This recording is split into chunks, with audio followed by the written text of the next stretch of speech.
বিসমিল্লাহির রহমানির রহিম। আজকের সিটিজেন মুভমেন্ট আয়োজিত বিডিআর অফিসারদের স্মরণে এই অনুষ্ঠানে উপস্থিত সকল অতিথিবৃন্দ, আসসালামু আলাইকুম। আজকে প্রথমে যতটুকুই বক্তব্য দিই আমি বক্তৃতার প্রথমেই আমি শ্রদ্ধার সাথে স্মরণ করছি যেই 57 জন অফিসার সহ আরও কয়েক ব্যক্তি সেদিন শহীদ হয়েছিলেন তাদেরকে, এবং একই সাথে সমবেদনা জানাচ্ছি এই সকল মানুষদের পরিবারের সদস্যবৃন্দ থেকে। আজকে আমি এই অনুষ্ঠান শুরুর কিছুক্ষণ পরে এসেছি, কাজে প্রথম দিকে কয়েকজন বক্তব্য দিয়েছেন, তাদের কয়েকজন বক্তব্য শোনার সৌভাগ্য আমার হয়নি। পরে অনেকের বক্তব্যই শুনেছেন এবং বিভিন্ন বক্তা বিভিন্নভাবে তাদের মতামত তুলে ধরেছেন।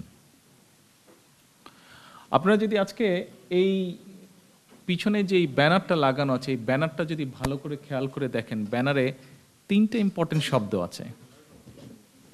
এক, এটা পড়তে পারছেন? 2, এটা 3, এটা। এখন একটি জাতি যখন থাকে, একটা দেশ যখন থাকে, তখন এই শব্দটা থাকতেই পারে এই দেশ, এই জাতির পিছনে। বিশেষ করে যেই জাতির সামনে একটা সুন্দর ভবিষ্যতের উজ্জ্বল সম্ভাবনা আছে, যেই দেশের সামনে একটা সুন্দর ভবিষ্যতের সম্ভাবনা আছে, সমৃদ্ধ ভবিষ্যতের সম্ভাবনা আছে, সেখানে কনস্পিরেসি থাকতেই পারে। সেটি দেশের মানুষ তাদের সব কিছু দিয়ে মোকাবেলা করবে। এখন তারপরে যদি আসি সিকিউরিটি, কিছুদিন আগে এই যুক্তরাজ্য সরকার তাদের নাগরিকদেরকে বলেছে যে তোমরা বাংলাদেশে যেও না, বাংলাদেশের নিরাপত্তায় সমস্যা আছে, তোমরা সেখানে যেও না। কাজেই বর্তমানের সময় সিকিউরিটির কী অবস্থা সেটি সকলের কাছে খুব সহজে বিবেচ্য, সেটি দেশের মানুষই হোক বা বিদেশিরাই হয়ে থাকুক। আসুন এরপরে কোন শব্দটি বাকি থাকলো? সভরেন্টি, সার্বভৌমত্ব। এখানে মেজর আলম কোথায়, উনি আছেন কি? ইয়েস, থ্যাংক ইউ, বসেন। উনি ওনার বক্তব্যে কিছু অ্যানালাইসিস দিয়েছেন। ওনার বক্তব্যের অ্যানালাইসিসগুলো, অনেকগুলো অ্যানালাইসিসে আমার কাছে অনেক গুরুত্বপূর্ণ মনে হয়েছে।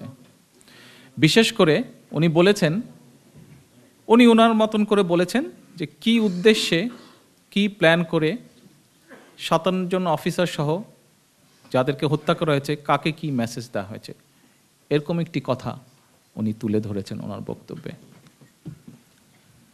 আজকে এখানে আপনারা যারা উপস্থিত আছেন, হতে পারেন সকলে আমার সাথে একমত হবেন না, দেশে বা বিদেশে বা যে মাধ্যমেই হোক যারা আমার বক্তব্য শুনছেন, কেউ কেউ হবেন, কেউ কেউ হবেন না।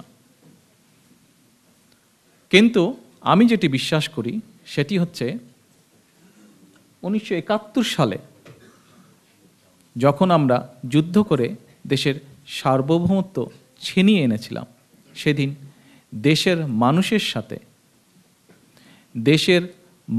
সাথে সেদিন বাংলাদেশের যারা সৈন্য ছিল বিভিন্ন বাহিনীতে, সকলে একত্রিতভাবেই আমরা দেশের সার্বভৌমত্বকে ছিনিয়ে এনেছিলাম, প্রতিষ্ঠিত করেছিলাম। আমি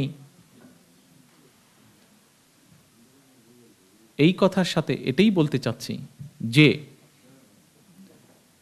57 জন অফিসারকে হত্যার মাধ্যমে যেই মেসেজই দেওয়ার চেষ্টা করুক, তারা তাদের চেষ্টা করেছে, কিন্তু আমি মনে করি সেটি সেনাবাহিনী হোক বা সামগ্রিকভাবে টোটাল সামরিক বাহিনীরই হোক, সার্বভৌম রক্ষার দায়িত্বের শপথ তারা নিয়েছে।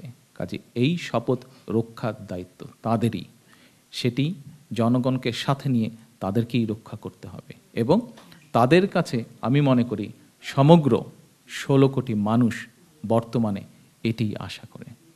সকলকে ধন্যবাদ জানিয়ে আবারও এই সকল শহীদদের আত্মার মাগফিরাত কামনা করে আমার বক্তব্য শেষ করছি। আসসালামু আলাইকুম।